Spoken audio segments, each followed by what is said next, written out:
En las profundidades de un bosque ancestral y olvidado, donde las sombras se retuercen en un baile macabro y los susurros de lo desconocido hierven en la oscuridad, se alza un misterio que desafía toda razón y cordura. El rugido en la oscuridad, un presagio de terror y muerte que acecha a los intrépidos que se aventuran en sus dominios. Una noche sin luna, un grupo de excursionistas valientes decide adentrarse en el oscuro bosque en busca de emociones y experiencias sobrenaturales. Ignorando las advertencias silenciosas que les susurran las hojas marchitas y los árboles retorcidos, se adentran en lo desconocido con una mezcla de temor y excitación que alimenta su osadía.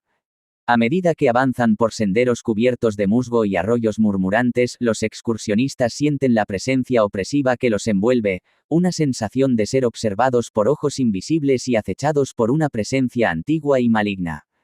El aire se espesa con el olor a podredumbre y la bruma se arremolina a su alrededor, creando un aura de pesadilla que los envuelve en su abrazo mortífero. De repente, un rugido ensordecedor rompe el silencio de la noche, un sonido gutural y primordial que hace temblar la tierra y estrims los corazones de los valientes excursionistas. El rugido en la oscuridad resuena en lo más profundo de sus almas, despertando un miedo ancestral y una certeza inquietante de que algo antiguo y monstruoso se agita en las sombras. Los árboles se retuercen como si sintieran el terror que se avecina, las ramas crujen y se rompen bajo un peso invisible y los ojos de la oscuridad brillan con una luz fría y malévola. Los excursionistas se encuentran atrapados en un laberinto de tinieblas y peligro, perseguidos por el rugido en la oscuridad que los acecha con una sed insaciable de sangre y destrucción.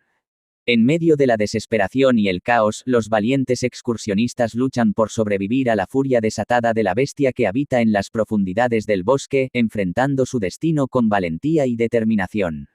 Que sirva de advertencia a aquellos que desafían al rugido en la oscuridad y se aventuran en los dominios prohibidos de lo desconocido, pues en las sombras acecha un horror primigenio que devora a los insensatos con voracidad y crueldad implacables.